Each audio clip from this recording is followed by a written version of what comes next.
aqui eu tinha lá 1, 2, ou seja, eu estou na semana 17, a semana 18, 19 e até a 20, ó, eu já estou garantindo o suprimento para ela. Mas eu já sei que lá na 21 vou ter problema. Então na 19, quando eu atingir a 19, eu tenho que fazer disparar o pedido de 300 para que quando chegue na 21, eu tenha aqui 300 inseridas no meu processo. Eu faço grandes quantidades, eu fabrico fósforos. E eu alimento a prateleira dos supermercados com os fósforos. Então, eu tenho uma previsão, eu tenho uma batida de consumo médio. Até tem algumas variações ao longo dos tempos, mas é uma variação pequena que, com um pequeno estoque regulador, eu vou garantir essa variância ao longo do tempo. Certo? Eu fabrico ternos. Opa, eu já tenho vários modelos, mas ainda assim eu fabrico ternos prontos. Ou não, eu sou um alfaiate. Então, dependendo do produto que eu faço, se eu construo prédios, o meu lead time é grande.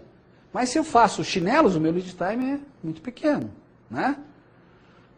O tact da linha também, a quantidade que eu entrego, o tempo entre a entrega da última peça boa para a peça que eu estou entregando agora, é o que a gente chama de tact time da linha.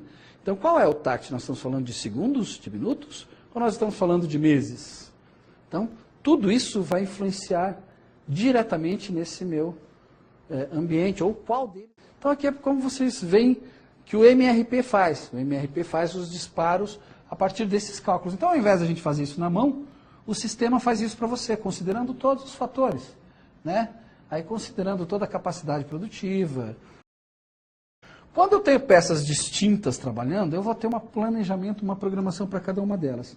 Mas se vocês procurarem ver nesse exemplo, eu tenho aqui a montagem final de uma bicicleta, certo? Então, o meu produto final é uma bicicleta. Ele tratou um código aqui como código 1000, tá? Então, os derivados, os componentes dela sempre vão começar com um 1, certo?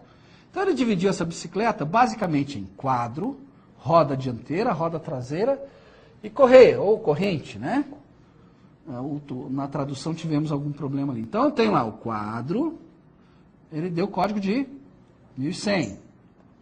Roda dianteira, 1200. Roda traseira, 1300. E correia, 1400. Então, no segundo nível, ele mexeu no segundo dígito, tá? Chegou no terceiro nível, ele vai mexer no terceiro dígito, certo? Então, se ele tinha... Opa, aqui ó, o 1100 é o quadro. Ele disse que ele compra o quadro pronto, não tem nenhuma peça debaixo dele. Mas a roda dianteira não é bem assim. A roda dianteira, ele compra a câmara, ele compra o pneu, mas ele faz o aro dianteiro. O aro dianteiro é fabricado em casa. Por quê? Porque vem de uma matéria-prima que ele compra. Então ele compra uma matéria-prima para o quadro, para o aro, ele compra o pneu e compra a câmara.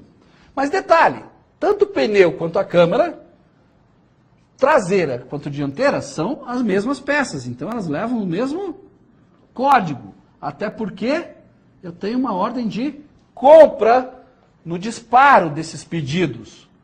Mas o aro traseiro também é fabricado dentro da empresa, também oriundo de um material, que é o mesmo material do aro dianteiro. Então o disparo da compra aí é considerado para as quantidades tanto, ou seja, quantidades dobradas, tanto para o dianteiro quanto para o traseiro. Então, aqui é só para mostrar, para dar uma ideia de complexidade. Nós estamos falando aqui de uma estrutura muito simples, muito tranquila, né? Muito light, eu diria. Mas para mostrar. Agora, imagina você que esse produto final seja um automóvel, que esse produto final seja um prédio, que esse produto final seja um televisor, né? Um computador. Vocês já viram quantos componentes tem? Quais as diferenças? Como é que você trata cada um deles? Então, na hora de você fazer essa lista, a partir dessa lista de peças, dessa estrutura de produto, você precisa alimentar essa estrutura dentro do teu MRP2, no caso, né? Ou do teu MRP, para gerar as necessidades de materiais, as ordens, né? O que você vai comprar, são os últimos níveis sempre. Então, caindo nesta linha, eu teria que pegar cada um daqueles itens e fazer o cálculo para cada um deles. Então, olha, aqui aqui estão os itens, né? A bicicleta montada, ela é formada por roda traseira e roda dianteira, por matéria-prima, aro traseiro, enfim. Ele pôs a lista das peças aqui que ele precisa. Pôs lá o código das peças e quais as quantidades, né? As quantidades por bicicleta. Então, para uma bicicleta, nós temos uma roda dianteira, uma roda traseira, mas temos 2 pneus, 2 câmeras, um aro e 0,2 kg por aro. Tenho tempo em semanas aqui para entregar cada um desses elementos. Ele considerou aqui, num primeiro momento, 1 para 1, né? Uma semana para cada unidade. E aí os lotes reguladores para cada um desses elementos, certo? E os estoques de segurança que vão ser considerados. E aqui ele considerou estoque de segurança para pneu e para câmara. Agora, para cada um desses itens, ele vai fazer o planejamento, a programação. Ele vai explodir agora a quantidade de cada um desses códigos existentes no estoque. E aí a gente vai. Então, para o primeiro, a bicicleta montada. Qual o lead time? É 1 semana para fazer a montagem dela. Qual a quantidade por lote? 30 unidades. Estoque de segurança? 0.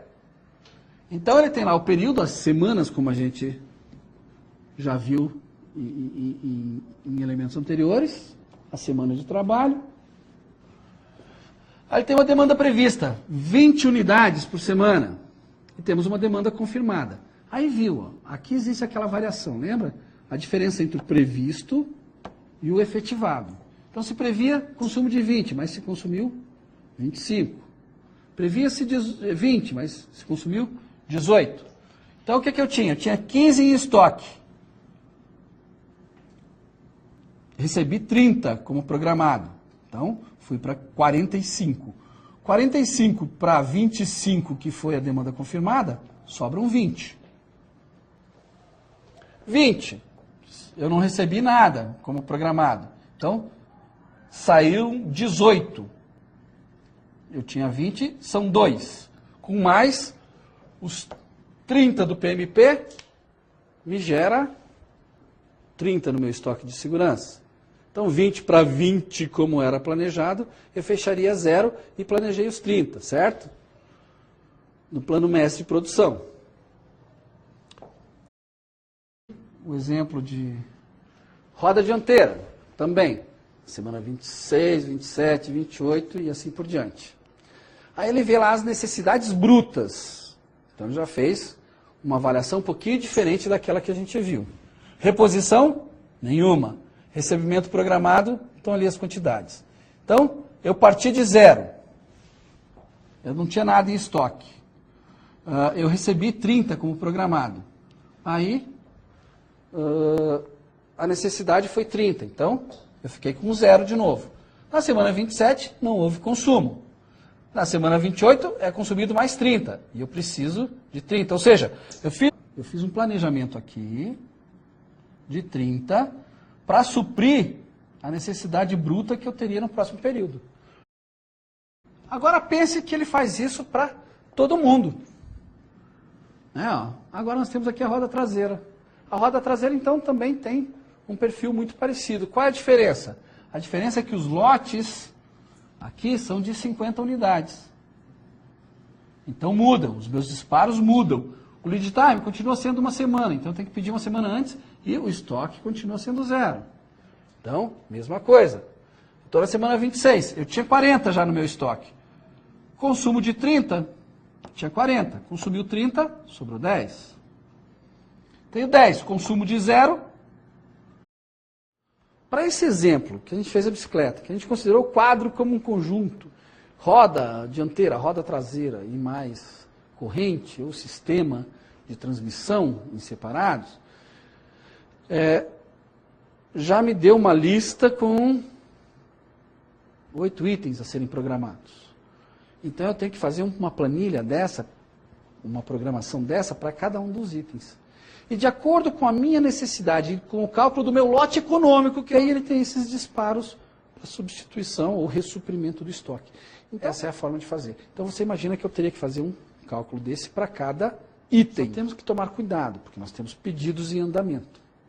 Então, se a gente vai fazer em períodos muito curtos, nós temos que tomar cuidado, porque na hora que a gente vê a necessidade, se a gente for fazer na mão, né? Se o sistema fizer para nós, fica tranquilo.